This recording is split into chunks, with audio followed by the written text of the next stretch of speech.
Free luxury getaway this weekend? My wife's eyes sparkled as she waved a glossy brochure.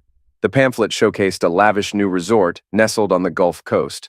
Skepticism crept in as I imagined the price tag, but she explained that her agency was handling the resort's publicity, and we could attend for free, which would benefit our relationship. I was initially hesitant because of a soccer match that Saturday, but I reconsidered. Our 8-year marriage had been strained due to issues with my construction company and recent financial difficulties, including selling our house. With business finally improving, the event seemed like a welcome break. Felicia, a vice president at a top PR firm in Orlando, had been instrumental in keeping us afloat during the recession with her rising success and long hours. Her job often meant late nights, which had strained our marriage, reducing the intimacy we once had. We packed on Wednesday and left early Thursday for Weeki Wachee, driving to the resort. Its remote location surprised me, but the amenities impressed me. Felicia noted that the resort catered to wealthy UF alumni, and our ocean view suite showcased her PR skills. After unpacking, we enjoyed mojitos and discussed the resort's cost, with Felicia joking we'd need to build more to afford it. Later, while she had a spa massage, I swam laps. We napped and headed to dinner, but the Continental was full. We were about to head to the American Grill instead when a man at a nearby table waved us over. The man approached us. "I noticed you were having trouble finding a seat. I'm Don Cavendish, and this is my wife, Mia. If you're open to dining with strangers, we'd be happy to have you join us." I glanced at Felicia, and she nodded encouragingly, so I extended my hand to him. "Don, I'm Andy Salazar, and this is my wife, Felicia. We'd be delighted to join you." As we moved to their table, I took a moment to assess them. They made a striking couple. Don was an Anglo, about my height, perhaps a few years older than Felicia and me. Mia wasn't just a trophy wife. She was definitely an attractive woman with a captivating décolletage that drew attention to her impressive figure. To put it simply, she was quite well endowed and clearly confident about it. We started talking about ourselves and the resort. Don and Mia had just arrived from Ocala that day, so we shared some of our discoveries with them. The conversation soon covered a wide range of topics, and by the time the tiramisu arrived, I was surprised to realize how quickly the evening had passed. Don insisted on offering us a post-dinner drink, and after the glasses were served, he proposed a toast to making new friends in unexpected places. We all joined in the toast enthusiastically. When we were done, Don wasn't ready for the evening to end. "I hear there's a great nightclub here. How about we go for a dance or two?" I looked at Felicia, and she was smiling widely. "That sounds good, Don," I said, and we headed out. The nightclub was packed when we arrived, but Don must have worked some magic because a table for 4 suddenly appeared. After we ordered drinks, Don stood up and bowed to me. "Would it be all right if I asked your lovely wife for a dance?" he asked. "Only if I can dance with yours," I replied, and Mia gave me an approving nod. The band was playing classic rock, and soon all 4 of us were dancing to the music. After the first dance, we swapped partners and danced through a couple more songs before returning to our table to finish our drinks. I leaned over to Felicia. "Ready to head out?" I asked. "We have some unfinished business back at our room." When she agreed, we made our farewells and prepared to leave. Don and I exchanged a friendly hug, and then he hugged Felicia while I did the same with Mia. I thought Mia's hug was a bit more intimate than usual, but I didn't mind. Just as we were about to go, Don called out, "Hey, would you two like to join us for brunch tomorrow at 11 o'clock? We're staying in one of the beach cottages." He gave us the number. "And we'll be eating on the patio. Can you make it?" I looked at Felicia. She whispered, "I'm really enjoying Don and Mia, and I'd love to see one of those beach cottages." I turned back to Don and Mia. "If it's not too much trouble, we'd love to join you." With that settled, we went to the elevator to head back to our room. "What a nice surprise," Felicia said. "One moment we're with strangers, and the next we're dancing with new friends." "I felt the same way," I replied as I used my keycard to open the door. "What did you think of Mia?" "She seemed really nice," Felicia said while undressing. "But I didn't get to talk to her much." Then she turned to me with a playful smile. "But I know what you thought about her. You couldn't take your eyes off her chest." I tried to protest, but Felicia wasn't having it. "Well, I think it's time you gave a little attention to these," she said, gesturing to herself. "They may not be as big as Mia's, but I think they'll respond nicely if you give them a kiss." That was all the excuse I needed to sweep Felicia into my arms and enjoy a night of satisfying lovemaking. The next morning, we visited Don and Mia's cottage for an impressive brunch on their screened-in porch, with a pleasant breeze from the ceiling fans. Felicia and Mia decided to sunbathe by the infinity pool. while Don invited me for a deep-sea fishing trip on his 38-foot Chris-Craft cruiser. Although I had little deep-sea fishing experience, I was eager to join him. Don grabbed a chest of beer and ice, and I carried jerry cans of gasoline. A few miles out in the Gulf, we began trolling. Despite slow fishing, the beer and sea air made for a relaxing afternoon. Don's stories revealed his and Mia's considerable wealth. Then my rod bent sharply, and Don helped me reel in what seemed like a promising catch as he maneuvered the cruiser. Staying in the boat was tougher than I expected. Suddenly, Don pointed out a blue-white torpedo leaping from the water. It was a mako shark. I struggled to reel it in as it jumped repeatedly, but eventually it bit through the line and escaped. Don tried to comfort me about losing the shark, but I was relieved to avoid further confrontation with the fierce creature. Exhausted, I was ready to head back to the resort. Back in our room, I eagerly shared my adventure with Felicia, who reacted as hoped. However, I sensed she had something on her mind, and she took her chance as soon as I finished my story. "I had a bit of an adventure today, too," she said with an unreadable expression.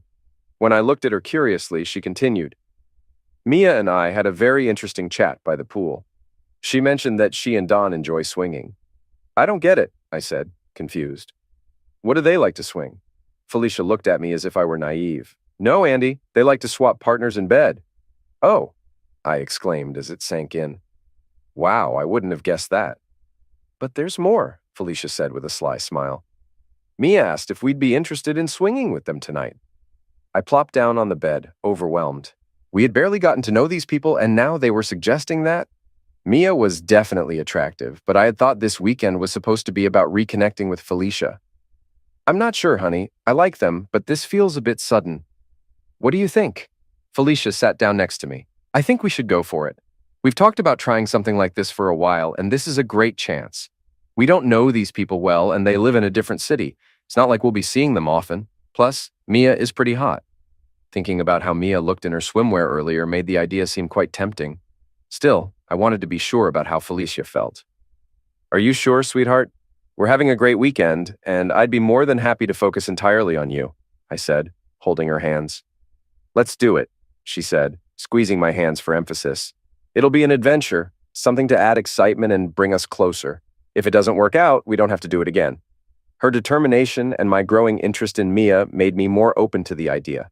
Mia's closeness while dancing and her earlier comments became more intriguing. It was flattering that such an attractive woman was interested in me. I masked my excitement and agreed to the plan. At dinner with Don and Mia, the atmosphere was electric.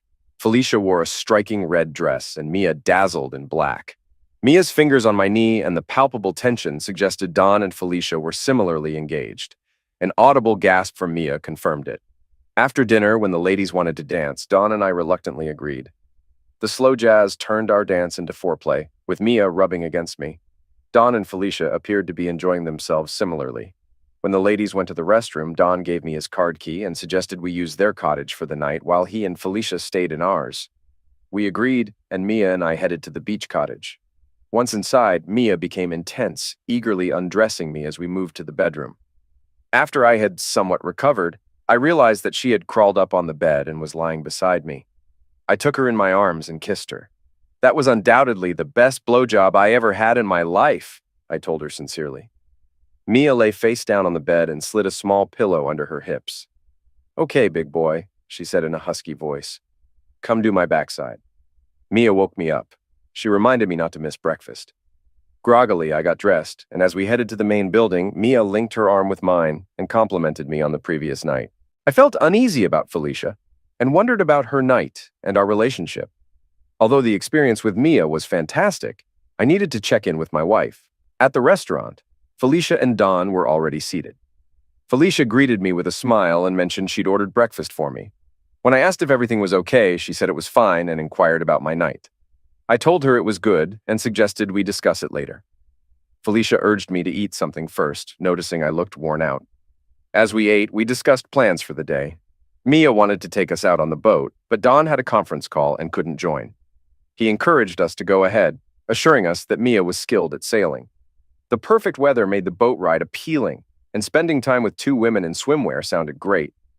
Felicia and I headed to our room to change, but I felt increasingly sleepy. Felicia noticed my yawning and suggested I take a short nap while she and Mia went without me. I collapsed onto the bed and fell asleep.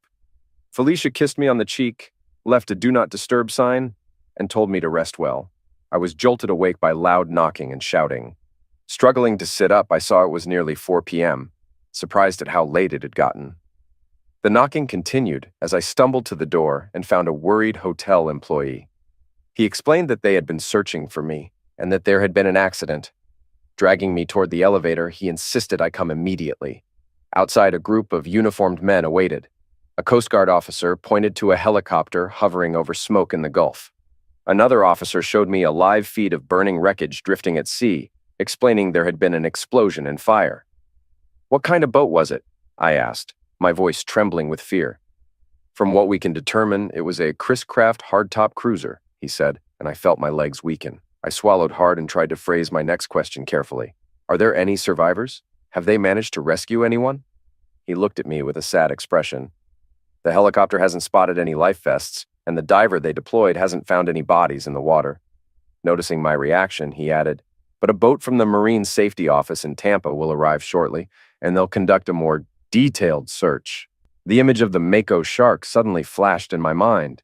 I shuddered and tried to push the thought away. "What could have caused that?" I asked, pointing at the feed from the helicopter. "It looks like a bomb went off." The officer shook his head. "We often see this, engine fumes causing explosions when someone tries to restart the engine. We lose a lot of boaters this way." He then answered his radio and told me their cruiser was continuing the search. "There's nothing more you can do right now. Why don't you go back to your room so we can find you if there's news?" Reluctantly, I headed back inside, overhearing someone say, "Poor bastard," which only deepened my despair. If the professionals were pessimistic, what hope did I have? The afternoon dragged on without the call I was hoping for. I called my office, my sister and Felicia's parents, each call more painful than the last. Later, a waiter delivered food from the manager, but I had no appetite and barely nibbled. I spent the evening peering out at the dark Gulf, hoping for a rescue. Unable to sleep, I started packing our bags and found a pair of Felicia's underwear under the bed. The sight of them, crusty from last night's activities, brought a wave of shame. I had spent the last night of her life with another woman, and Mia, who might have perished as well. Resentment surged. If Mia hadn't worn me out, I might have been there to help Felicia. My thoughts turned to Don, and I realized he was likely enduring the same torment. I collapsed on the bed, overwhelmed by guilt, grief, anger, and despair. It was the worst night of my life. Lying there, memories of my life with Felicia flooded back. We met at Florida Atlantic University through soccer scholarships and quickly became close. We dated through college and married after graduation. Learning about Felicia's family deepened my understanding of her. Her parents were staunch anti-communists. Her father's family lost their sugar plantation in Cuba after Castro's revolution and fled to Miami. Her mother grew up in poverty, and both parents worked hard to put Felicia through college. Felicia was determined never to be poor, driven by her family's struggles. Despite the hardships, including the 2008 housing bust that nearly bankrupted my construction company, Felicia stood by me, supporting us emotionally and financially. I now feared I might never have the chance to fully express my love and gratitude. As dawn approached, I recited childhood prayers, hoping for a miracle. I must have fallen asleep because I was jolted awake by a knock on the door. A Coast Guard officer informed me that the search for survivors was being called off. Despite my protests, he explained that their equipment had been used throughout the night and that the chances of finding survivors were minimal. The severity of the explosion likely meant that neither of the passengers suffered. I wanted to scream. I wanted to force them to continue searching for my Felicia. I even wanted to die myself. But instead, I just stood there staring at the floor. Finally, I looked up at him and said, "Thank you, officer, for doing everything you could." He shook my hand, turned, and walked away with a somber demeanor. I closed the door and collapsed onto the floor. I'm not sure how long I had been lying there, but I was jolted awake by another knock on the door. When I answered, 2 uniformed men were standing outside. "Mr. Salazar?" one of them asked. When I nodded, he clarified, "Andres Salazar?" "Yes," I replied, "that's me. Who are you?" He took out his ID from his pocket. "We're from the Citrus County Sheriff's Department. We need to talk to you about the incident that occurred in the Gulf yesterday." "All right," I said with a sigh. "Come in." This wasn't what I wanted to deal with at the moment, but it seemed there had to be some official investigation. We sat down in the living area of the suite, and the deputy began, "Where were you when the incident happened?" I found the emphasis on incident strange and didn't like it, but I told him I had been in the room from breakfast until around 4 p.m. "That's 6 hours," he remarked. "What were you doing in your room all that time?" "I was napping," I replied, my irritation growing. "You must have really gone all out the night before," he said with a smirk. I just stared at him. "Did anyone see you while you were napping?" the deputy asked sarcastically. Keeping my composure, I answered, "Not that I know of. I was asleep the entire time. So, no one can confirm your whereabouts between 10 a.m. and 4 p.m., is that correct, Senor Salazar?" he said, stretching out my name in a mocking tone. I jumped up abruptly. That condescending tone was all too familiar. Even though it had been a while, it still managed to strike a nerve. South Florida has a large Latino population, with nearly 60% of Dade County being Hispanic, and about half of those being foreign-born. However, as you move north, this percentage drops significantly, and you can still encounter some outdated prejudices, especially in rural areas. But that didn't mean I had to accept it. "What's going on here? My wife has just died in a tragic accident, and now you're treating me like I'm a criminal suspect," I said, my anger rising. "You're the one who mentioned crime, senor," the other deputy replied. That was the breaking point for me. "Officers, I'm aware of my rights, and I will not answer any more questions without my lawyer present," I said firmly. The two men exchanged glances. The first one shut his notebook. "I suppose you know how this appears, Senor Salazar." "It appears as though an American citizen is exercising his constitutional rights," I retorted. He shrugged, and both deputies headed toward the door. "Very well, we'll expect you and your lawyer at the Citrus County Sheriff's Office in Inverness tomorrow," he said before leaving. It took me a few minutes to compose myself. Then I grabbed the phone and called Jose Pascuo, my attorney in Orlando. When his secretary heard who was calling, she connected me immediately.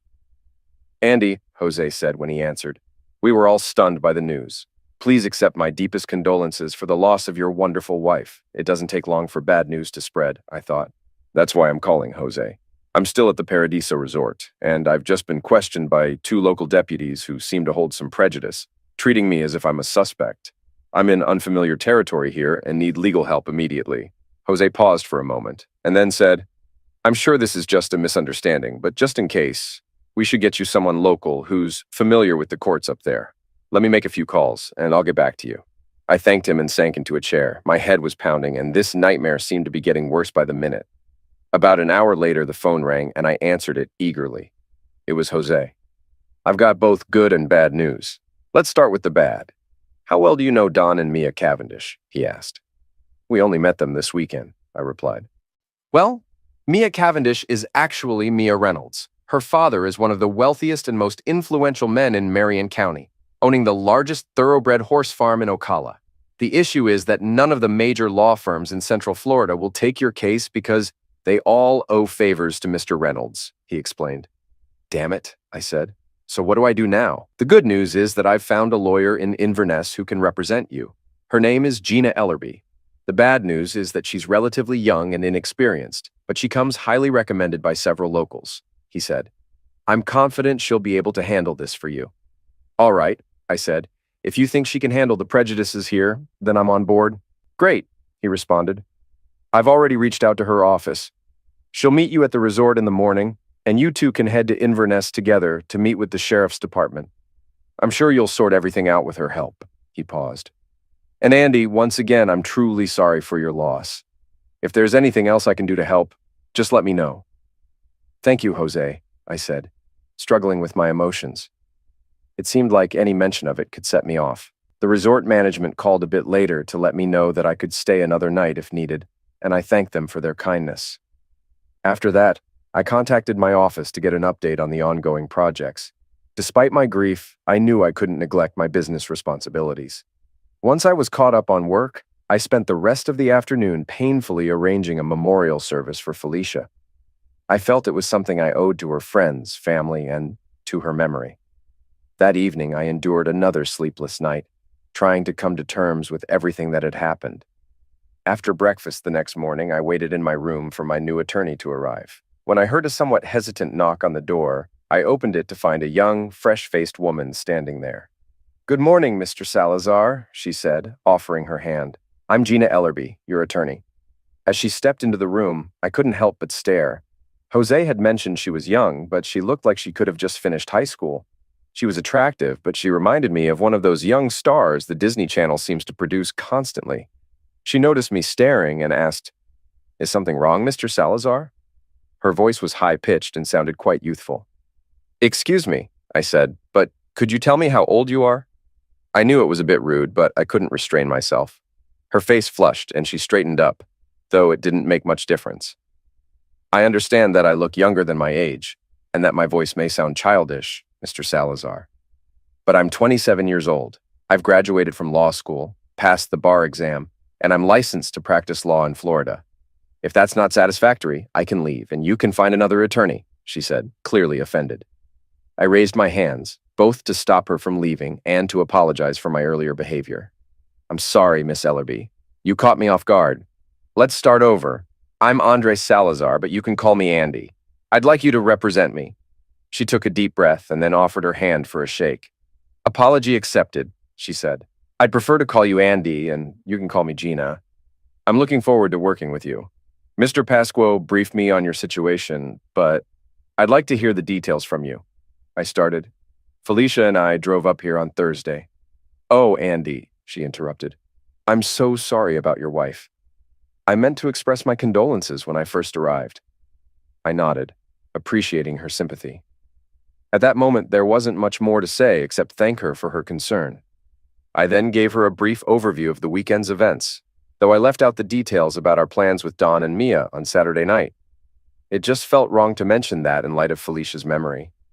Gina took notes as I spoke, and after I finished, it was time to drive the 30 minutes to Inverness. Gina offered to drive, and as we headed east on FL 44, she mentioned that she didn't foresee any problems. "I've already reviewed the Coast Guard report online, and they've classified it as a boating accident. I suspect today's meeting is just a formality to wrap things up.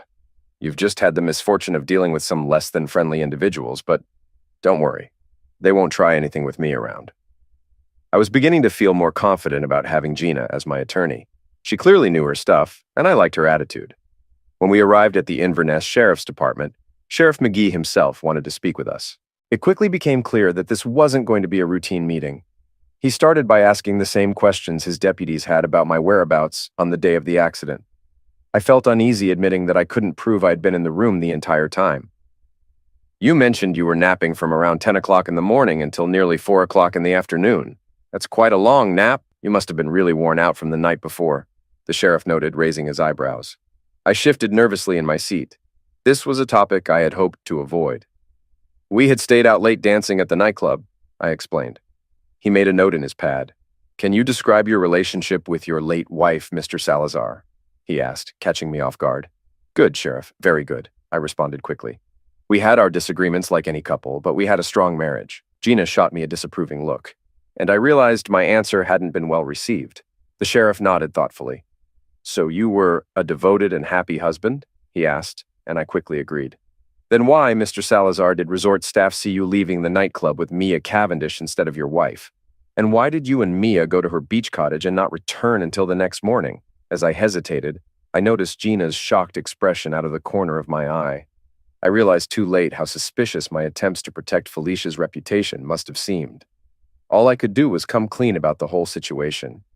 "Sheriff, Felicia and I had talked about spicing up our relationship a bit, and when Don and Mia presented an opportunity, we decided to explore it," I said. I gave him a summary of our encounter, leaving out only the specifics of what Mia and I had done together. Once I finished, I added, "Please keep this confidential. It would be really distressing for Felicia's parents to find out about this, especially right now." "I'm sure you understand." He didn't reply, but made another note. Then he shifted to a new topic. "Did you and Mrs. Salazar have any life insurance policies?" he asked. I shook my head.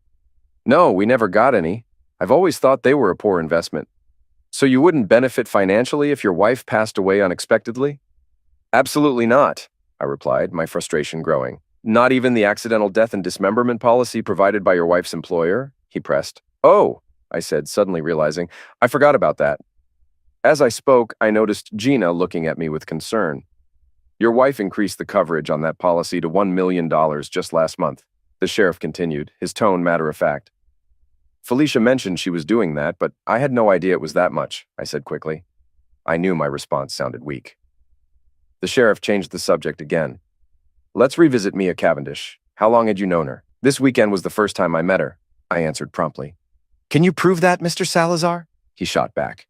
Before I could respond, Gina intervened. Sheriff, you know it's impossible to prove something didn't happen. The sheriff, clearly frustrated, began to reply. Now see here, young lady. But Gina's face flushed with anger and she stood up abruptly. The sheriff also got to his feet and Gina confronted him directly.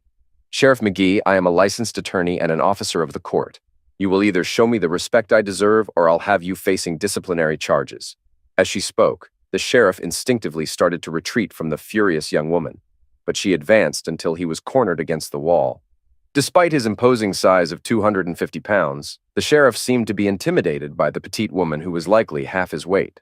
I believe my client has endured enough of your relentless questioning and unreasonable queries for today, she said firmly. Unless you plan to arrest him and charge him with something, we're leaving now. If you need to speak with him again, you know where to reach me. The sheriff gave me a shrewd look. No, you're free to go, Mr. Salazar. You can return to Orlando, but don't even think about leaving the state of Florida.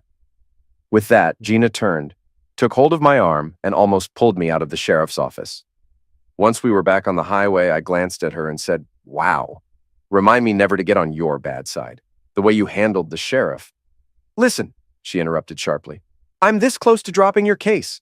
Don't ever lie to me again about anything. I can't represent you properly if you do. Gina, I'm sorry, I said earnestly.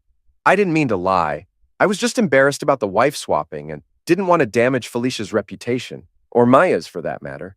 I genuinely didn't know about Felicia increasing her insurance to $1 million. Please believe me. She stared ahead in silence for a moment. All right, she finally said. I believe you. But don't hide things from me again. Then she smiled slightly. Besides, wanting to experiment with your marriage doesn't make you a murderer. I still think this was a tragic accident. By then, we had arrived at the resort, and she pulled into the parking lot to let me out. I know you need to get back to Orlando. I'll handle things here, and if anything changes, I'll get in touch with you immediately. After I checked out of the resort and started driving back to Orlando, I couldn't help but think about the tough days ahead. The first thing I had to deal with was the memorial service, and I knew it would be an incredibly hard experience for me. 2 days later, while I was at the office, the phone rang. It was Jose. Have you seen the Sentinel? He asked. When I told him I hadn't, he said, you should check out the local section, but be warned, it's not going to be pleasant. It seems like someone's really gone after you. I thanked Jose for the heads up and checked the online edition. Clicking on local breaking news, the first headline I saw was, Orlando man named person of interest in wife's death. The article not only detailed the explosion, but also included many points the sheriff had mentioned during our meeting. Terms like unexplained absence, possible motive, and bed games were all over the place. I was furious. In my anger, I called Gina and gave her a piece of my mind. The sheriff must have leaked all this to the newspaper to put pressure on me. How could he do that? I demanded. And the story is full of insinuations and guesses. It reads like tabloid trash, not a legitimate news source. Moreover, I continued, if the sheriff thinks the explosion wasn't an accident, why isn't Don Cavendish under suspicion? He had more to gain from this than I did. Forget about Cavendish, Gina replied. He's not a suspect. The sheriff told me he has a solid alibi with 6 witnesses. He was on a lengthy conference call the entire time, Gina explained, and the participants confirmed that Don was involved throughout. I wasn't convinced. That doesn't prove much. Cavendish could have used a cell phone. He could have been anywhere. Gina let out a deep breath. But he wasn't, Andy. The building where he was on the call has security cameras in the hallways. The footage shows Don entering the building before the call started and not leaving until after it ended. And just so you know, the windows in that building are fixed. Hearing my frustrated grunt, Gina continued. Andy, I genuinely believe this was a tragic accident. I think the sheriff is investigating thoroughly. Or maybe he's just been watching too many detective shows. Either way, I'm confident this will all be wrapped up soon, and you'll be cleared. Maybe, I muttered. But in the meantime, I'm being portrayed as a wife killer. For the next few days, there were no new updates in the news, but I dreaded the upcoming memorial service even more. I would have to confront my grief and loss while also dealing with the rumors and suspicions. I wanted to avoid it, but doing so would only make things worse. Besides, I told myself I owed it to Felicia. The service turned out to be as painful as I had expected. The priest's sermon offered little comfort, and the eulogies were agonizing. When it was my turn to speak, I broke down halfway through my prepared remarks and had to cut it short. As I tried to recall some of our happier moments, I choked up and could only manage to say, "I miss you, Felicia," before stepping away from the pulpit. Despite a decent turnout for the service, I noticed that far fewer people came through the reception line afterward. Instead, many guests gathered in small groups, whispering among themselves. I could only guess what they were discussing. At one point, I noticed Felicia's family standing off to the side. Her father gave me a piercing look, and I wished I could say something to assure him that I hadn't harmed his beloved daughter. Then her mother hurried over and gave me a quick hug. "We know you loved her, Andres. Once all this is over, you should come visit us." That made me feel a bit better, but I couldn't help wondering how long it would take for all this to blow over. The only other thing that stood out to me about the service was that my entire football team showed up, which meant a lot to me. The last one to come through the line was Domingo, our striker. Small but as quick as lightning, he came up and gave me a big hug. "Hey Andres, stay strong, man. We all know you didn't do anything wrong." He flashed a wide smile. "You're like a Boy Scout. In all the games we've played, you never even got a red card." I couldn't help but smile as I thanked him. I only wished that others shared the same confidence in me. A week after the memorial service, I was working in my office when Gina Ellerby walked in. "Gina, what are you doing here?" I asked in surprise. "I had some updates for you, and since work's been slow, I thought I'd come by in person if you're not too busy." "No, not at all," I replied. "I'm glad you're here. I didn't mean to put you out. And what have you found?" She told me she'd gone to the sheriff to find out how the reporter had gotten information about the investigation. I asked if he'd taken a side job with the Sentinel, she said, but he denied any involvement. However, he did admit to recording the interview, so someone else could have heard it, she added. I suspected one of the two deputies was likely responsible. I didn't like it, but there wasn't much I could do. The information was out, and all I could do was hope my name would be cleared soon. But when Gina showed up at my office a week later, my hopes for a quick resolution were dashed. "The sheriff told me they found new evidence," she said, and her expression made it clear that it wasn't good news. "The jerry cans from the Chris Craft have washed up on shore," she said, "and they have your fingerprints all over them." I shook my head in frustration. "Of course my fingerprints are on the cans. That doesn't mean much," I told her. "When Don and I were getting the boat ready for fishing on Friday, I brought the extra fuel for him. Naturally, my prints would be on those cans." She nodded in understanding. "I trust you, Andy. It's just that it doesn't look great. If I were a prosecutor presenting to a jury, I'd outline 3 things needed to prove a crime: motive, means, and opportunity. Felicia's life insurance gives a clear motive. Your fingerprints on those cans suggest you had the means, and your lack of an alibi for those 6 hours on the day in question points to an opportunity. But I've already explained each of those points," I argued. "I know," she said, "and that's likely why no charges have been filed yet. But I've seen cases where juries have convicted based on evidence that was even less substantial than this." I looked at her feeling worried and frustrated. "This is turning into a nightmare. What will it take to show people I'm innocent?" She paused to think. "The biggest issue is proving where you were on Sunday. The resort manager told me the sheriff's team interviewed all the staff to see if anyone saw you, but they found nothing." "That's because I was asleep in my room," I exclaimed. "But no one knows that. I'm left having to prove something that can't be proven." Gina began to walk around the room. "There must be a way to show that you never left your room." After a moment, she asked, "Aren't all the doors at the resort controlled by card keys? Wouldn't they have a record of every time someone entered a room?" "No," I said. "Card keys don't work that way. Each door lock is a standalone unit programmed to accept only a specific code on the card. The code is valid only for that particular door and only during the guest's stay. The locks aren't connected to a central system. To change the codes, you need a special device." An idea suddenly struck me, making me gulp. "But I recently read about some new systems that communicate with a central computer, allowing hotels to track all entries and exits. Since the Paradiso is a brand new top-tier resort, could it possibly have a system like that?" It was a slim chance, but it was all I had. I quickly grabbed the phone and called the resort. The manager remembered me, and as I explained my question, he began to see why I was so hopeful. "The Paradiso is cutting edge in every way," he said, "including our card key system." "Why didn't you mention this earlier?" I asked, frustrated. "Honestly, I've never worked at a hotel with such a system before. With the preview and the official opening, I've been so busy that I hadn't considered it, but it should be operational. Let me check. A few minutes later, he was back on the line. You might be in luck, Mr. Salazar. The system is functioning, and we have data from the preview weekend on the server. Please keep those records safe, I pleaded. We'll come up to review them as soon as possible. Gina and I drove to Crystal River as quickly as we could. If there had been any Florida State Police around, we likely would have been pulled over. Fortunately, they must have been occupied with tourist traffic, so we arrived without any issues. When we arrived at the resort, the manager was waiting for us. He guided us to the area with the computer system and handed us a stack of printouts he had prepared. Gina and I looked at them, but neither of us could make sense of the data. Each page corresponds to a different date, the manager explained. Here, he said, pointing to a column heading, are all the times.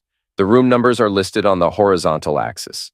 The codes in the table show the status, whether the door was open or closed, and if a card key was used. Gina looked puzzled.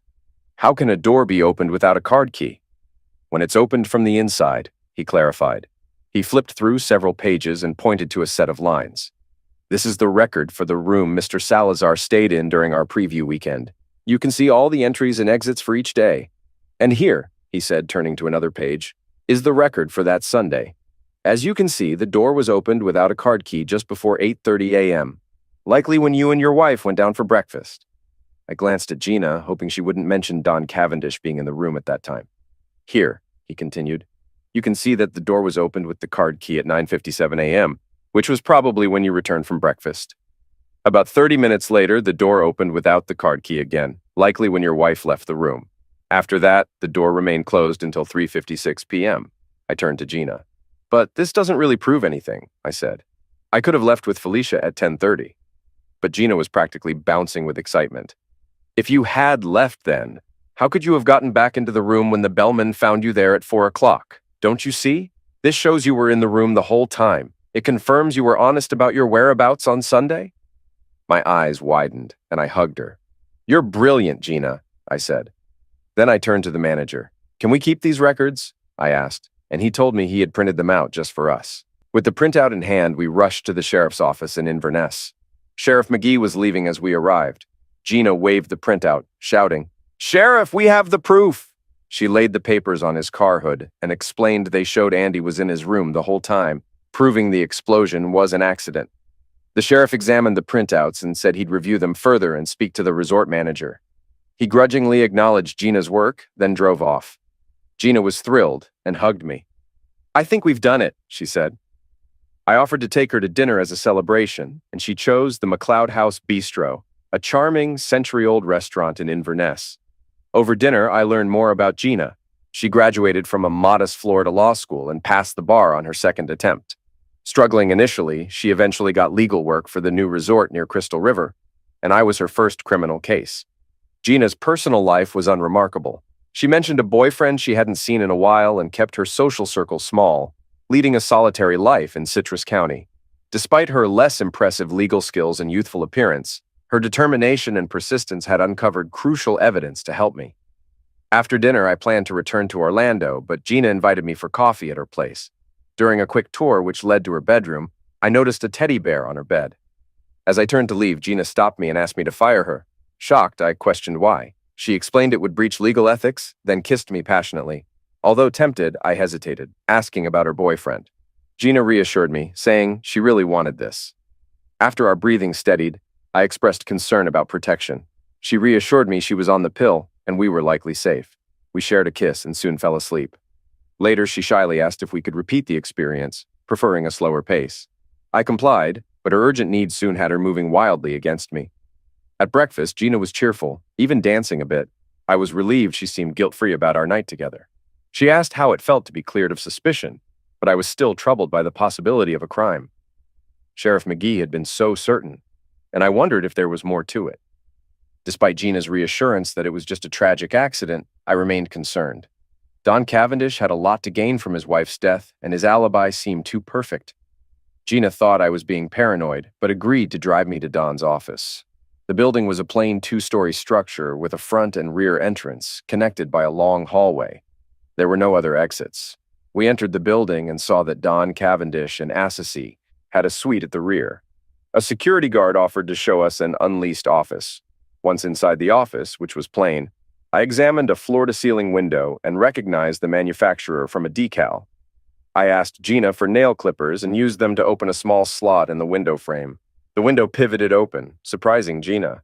I realized the window was a center pivot design, allowing both sides to be cleaned and enabling someone to slip out without using the hallway. After closing and relocking it, I took Gina's arm and headed to find the sheriff. Gina stopped me, warning that without evidence, accusing Don Cavendish of involvement would be futile. She pointed out that the sheriff didn't arrest me due to weak evidence and likely wouldn't arrest Cavendish on even weaker grounds. She urged me to let it go, stressing that pursuing this could make me look worse. Though I recognized her point, I felt I needed to speak with Cavendish. Gina informed me that Cavendish had left town indefinitely. I was frustrated, believing he was hiding something. Gina suggested I return to Orlando, focus on my life, and accept the accident for my own peace of mind. She expressed her concern for me and hoped I wouldn't be consumed by conspiracy theories. As I drove back to Orlando, I couldn't shake the feeling that too many coincidences pointed to something more than an accident. Cavendish's conference call, the gasoline cans, and Mia's actions seemed too conveniently aligned. Yet, I wondered if I was overthinking it and if I should just move on. I threw myself into work, hoping to distract myself. Despite the busy week, I found myself still obsessing over the details. On Thursday afternoon, I was surprised to see Gina in my office, dressed nicely and holding a bottle of champagne. She was there to celebrate the sheriff's closure of the investigation, officially ruling the explosion an accident. I thanked her and asked why she was really there. Gina, no longer smiling, explained that although she wasn't in love with me, we shared common experiences, loneliness, loss, and desire. She suggested we help each other out for a night. Recognizing the truth in her words and feeling the same way, I invited her to dinner at my place. Her smile in response made me glad I'd extended the offer. After we finished in bed, Gina became serious and revealed she might know where Don Cavendish was. She had seen a package with his name at the resort office addressed to Lake Tahoe and had written it down. Additionally, she learned that Don's business invested heavily in the Paradiso. I began dressing, determined to go to Tahoe to find Cavendish and uncover the truth. Gina wanted to come along, but I insisted she stay behind for her safety. She left reluctantly, and I notified my office of my absence before booking a flight to Reno. Upon arrival at Reno Tahoe International, I faced an unexpected challenge: an early snowstorm. As a lifelong Floridian, dealing with snow was new to me, but I was determined to push through. I rented a four-wheel drive vehicle and chains at the airport, then spent the evening in Reno, opting to drive to Lake Tahoe the next morning. After a smooth drive on I-580 and Nevada 431, I put chains on the tires as snow thickened near Galena Creek Park. The drive up Mount Rose Highway was challenging with heavy snow and sharp turns, but I made it safely to South Lake Tahoe by early afternoon. Exhausted after the 3-hour drive, I checked into the Mont Bleu Casino Hotel. After resting, I used my rental SUV to locate Cavendish's address. The GPS took me to a large Swiss-style chalet with a stunning lake view, but as night fell and snow continued, I decided to return to the hotel. I relaxed with a burger and beer at the Zone while watching the Miami game, which lifted my spirits. After the game, I explored the casino and spotted Don Cavendish at a blackjack table, clearly doing well. With a tall, attractive blonde at his side, he seemed to be enjoying himself. Not wanting to confront him, I decided to wait until the next day. Back in my room, I struggled to sleep, troubled by seeing Cavendish and the uncertainty of what tomorrow would bring. The next morning, I prepared for the encounter, wearing skiing and climbing gear I had bought in Reno for warmth. I also acquired a firearm from a local gun dealer, paying extra to bypass the waiting period. Checking out of the hotel, I noticed the heavy snowfall and grew more somber. I drove carefully back up to Cavendish's chalet, parking out of sight. Seeing smoke from his chimney, I was reassured that he was likely still there. The hike up the hill to Cavendish's house was tough in the snow. Panting, I crouched behind some trees and assessed the security system, using my construction knowledge to bypass it with a pry bar and screwdriver. I then entered through a window into an unoccupied guest bedroom, the carpet muffling my footsteps. I moved down the hallway towards the light. As I approached the end of the carpeted hallway, I saw Cavendish sitting at the dining room table, reviewing some papers. But as soon as I stepped into the great room, the floorboard creaked and his head snapped up. He jumped to his feet, but I aimed the tool at him and ordered him to stay put. When I got close enough for him to see me clearly, his expression turned into a smirk. "Well, well, Andy Salazar. I didn't expect to see you here. Give it up, Cavendish," I snapped at him. "I know you were behind the boat explosion, and I know exactly how you did it." He just stared at me, so I continued, trying to unsettle him. "The conference call was a piece of cake. With a cell phone, you could have made that call from anywhere, and your colleagues wouldn't have known. Figuring out how you manipulated the video from the office building took a bit more work, but once I visited the place and saw those center pivot windows, it was clear. Not many people realize how easy they are to open if you know the trick." I noticed a flicker of unease in his eyes and thought I might be getting through to him. Getting to the yacht must have been a breeze. You probably had a motorboat waiting. "No," he said with arrogance. "It was a ski-doo, faster and easier to hide. And with a wetsuit on, no one recognized me." "But why go through all this? You were already wealthy. How much is enough?" His face darkened with anger. "That's where you're mistaken, Salazar. All the money was in Mia's name. She demanded a prenup when we married, and she used it to keep me under control. I wanted her dead almost as much as I wanted her money." Then his smile returned, even wider than before. And of course, the money wasn't the only thing I wanted. At that moment, I felt a barrel pressed against my neck. "You'll have a longer life if you put that on the floor," a voice whispered behind me. Despair washed over me as I bent down and placed my tool on the floor. "Kick it away," came the command, and I used my foot to push it away from Cavendish. At least he wouldn't be able to reach it easily. The gunman stepped back from me and started pacing around the room, eventually ending up next to Cavendish. When I saw the long blonde hair, I cursed my own foolishness. "Damn it! I never considered she might still be around." Cavendish was grinning widely. "You still don't get it, do you, Andy?" He nudged the blonde, who then touched her hair and began adjusting it. After a moment, she grabbed the golden locks and pulled them off her head, revealing short black pixie-cut hair. "Oh my God! Felicia!" I exclaimed, nearly collapsing in shock. She looked at Cavendish with a satisfied smile. "See, Don, I told you the disguise worked." I was stunned. "You were in on this the whole time?" I asked, barely able to believe it. She gave me a smug look. "Who do you think put a double dose of Ambien in your breakfast on Sunday? Who do you think increased her life insurance to give you a motive? Who do you think added more Ambien to the drink I made for that troublemaker Mia so she wouldn't cause problems when Don came to the boat?" Cavendish was now bragging. "It was so simple. By the time I reached the yacht, Mia was out cold, so it was easy to weigh her down and throw her overboard. Then I rigged the engine and Felicia and I made our escape. I dropped her off at a cove where we had a car waiting, then returned to Crystal River and slipped back into the building unnoticed. The explosion covered up the missing women, and the evidence against you deflected suspicion from me." Trying to process their words, I stammered. "So all of this must have been planned." "Oh yes, my dear husband," Felicia cut in. "We fell in love shortly after I started managing PR for the Paradiso. When Don told me about his issue with Mia, we started looking for ways to deal with her. We decided that a sea accident was the perfect way to eliminate her and let me disappear at the same time," she said with a smirk. "And the sneak preview was my idea. It was a great way to get you to the resort where we could execute our plan." I was in shock. "But why, Felicia? Why would you do this? I thought we were happy together. You were so affectionate at the resort. How could you betray me like this?" Her face turned red and her eyes became wild. With an almost frenzied tone, she yelled, "You know why? I told you before, I will never be poor again." I stumbled back, overwhelmed by her intensity. I hadn't realized how deeply her troubled childhood had affected her. Felicia seemed to regain her composure and moved closer to Cavendish, wrapping her arm around him. In a calmer tone, she continued, "Now that Mia is out of the picture and everyone believes I'm dead, we'll never have to worry about money again. I love him, and we can be together forever." "No!" a voice cried from the hallway, and I turned in surprise to see Gina standing there. Her pink snowsuit made her look very young, but the tool she was holding was unmistakably real. Felicia's gun swung uncertainly between me and Gina, as if she couldn't decide which of us posed a greater threat. Tears were streaming down Gina's face. "It's not true!" she shouted at Felicia. "Don loves me! He promised he was going to leave Mia so we could be together."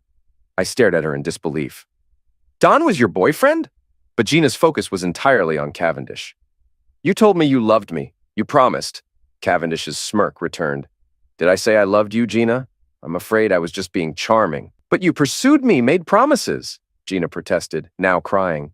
"Oh dear, by now you should know that men will say anything to seduce a young woman. While I enjoyed our brief affair, what I really wanted was your legal skills, or rather, your lack of them. I kept you busy with legal work for the Paradiso so you'd be available to represent Andy once I made sure no other lawyer would. I figured that after the way you messed up the Paradiso case, you'd end up convicting our friend here on flimsy evidence. But you couldn't even manage that, could you? No, you're just a naive, immature little girl. Gina's distress quickly turned into fury, and she shouted, "Don't call me a little girl!" It seemed she must have accidentally pulled the trigger, as a loud gunshot rang out, and a burst of red appeared in the middle of Don Cavendish's chest. He touched the blood in shock, then fell to his knees and collapsed face first onto the ground. Felicia screamed and fired a shot that struck Gina in the shoulder, spinning her around. The second bullet hit Gina in the back, causing her to fall to the ground. I doubted she'd be able to get up after that. Felicia knelt beside Don, sobbing and shaking him. Seeing this as my only opportunity, I began to run towards her. Felicia must have heard me coming because she stood up, turned, and fired at me. However, I was already sliding toward her, performing a soccer-style tackle. As I slid into her, my heavy boots kicked the side of her knee. Her face registered shock as she was thrown into the air, landing hard on her shoulder, with her head hitting the floor so forcefully that it stunned her. I quickly got to my feet and kicked the tool away from her. As she started to regain her composure, the pain from her injured knee must have hit her, causing her to cry out in pain and grab her leg. The awkward angle at which her knee was bent suggested she likely had a serious injury, possibly a torn ACL. She wasn't going to be walking on that leg anytime soon. I hurried over to Gina to check if I could assist, but finding no pulse at her neck or wrist, I let her lifeless body fall back to the floor. I thought to myself, poor Gina, what a terrible loss. I then approached Felicia and looked down at her. Through her tears, she reached up and grabbed at my pants leg. "Help me, Andy," she pleaded. "Help me, darling." I pulled my pants away from her grasp and dialed 911, giving the address and requesting both police and an ambulance for a double homicide.